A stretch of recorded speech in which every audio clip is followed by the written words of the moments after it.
السلام عليكم. لا تنسوا الاعجاب بالفيديو والاشتراك في القناة تشجيعا لنا لنستمر بنشر المزيد ان شاء الله.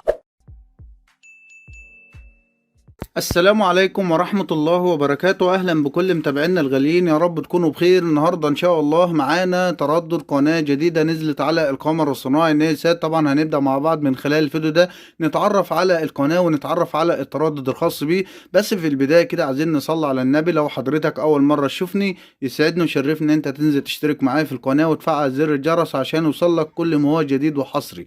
طبعا التردد اللي معانا النهاردة وهو تردد حزمة عامة تقدر تستقبله في اي دولة من الدول العربية. ولو حضرتك جيت تكتب التردد ده ولقيته مش جايب اشارة، يا ريت تعرفنا حضرتك منين وتكتب اسم الدولة اللي حضرتك عايش فيها. فيلا بينا نصلي على النبي وننزل نعمل لايك ونعمل مشاركة، ويلا بينا يلا بينا. اول حاجة عشان نبدأ نضيف التردد مع بعض هنخش على المنيو، وبعد كده بنروح على حاجة اسمها التركيب، ومن التركيب هتظهر معانا الواجهة اللي حضرتك شايفها. بختار حاجة اسمها قائمة الترددات. من قائمة الترددات هتظهر معانا كل الترددات اللي حضرتك شايفها وهي خاصة بالقمر النيلسات. كل اللي انا عامله عشان اضيف التردد بروح على كلمة إضافة باللون الأحمر عشان أضيف التردد، وبعد ما أروح على كلمة إضافة وتظهر لي الواجهة اللي حضرتك شايفها ببدأ من خلال الواجهة ديت ببدأ أكتب التردد، وهو 10 زي ما حضراتكم شايفين 10 8 7 2.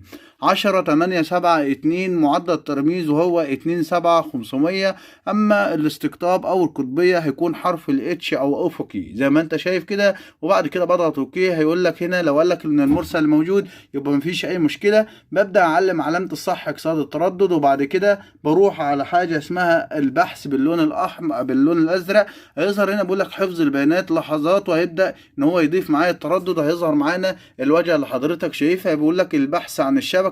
بقول له غلقه هنا نوع القناة زي ما أنت شايف كده، وبعد كده نوع التلفزيون بخليه طبعا نوع البحث بخليه قنوات التلفزيون عشان ينزل معايا قنوات التلفزيون فقط. وبعد كده بضغط اوكي مباشرة هيبدأ ينزل معانا مجموعة من القنوات اللي موجودة على التردد اللي انا قلت لك عليه، واللي هو 10 872 افقي على 27500. طبعا التردد ده هينزل معاك حوالي عن 20 قناة. بعد ما ينزل معاك المجموعة من القنوات هتبدأ ان انت تلاقي ان في قناة ظاهرة معاك باسم قناة شهرزاد. قناة شهرزاد وهي قناة جديدة من ضمن القنوات الجديدة اللي نزلت على النيلسات. طبعا حاليا محتواها مش عارفين ايه هو بالظبط، بس حاليا القناة نازلة وجايبة اسم شهرزاد. والقناة دي ان شاء الله هيكون في مجموعة من القنوات مثل الافلام والدراما والاكشن. كل ده ان شاء الله هيكون متوفر على النيلسات. طبعا ده خبر مؤكد من ادارة النيلسات.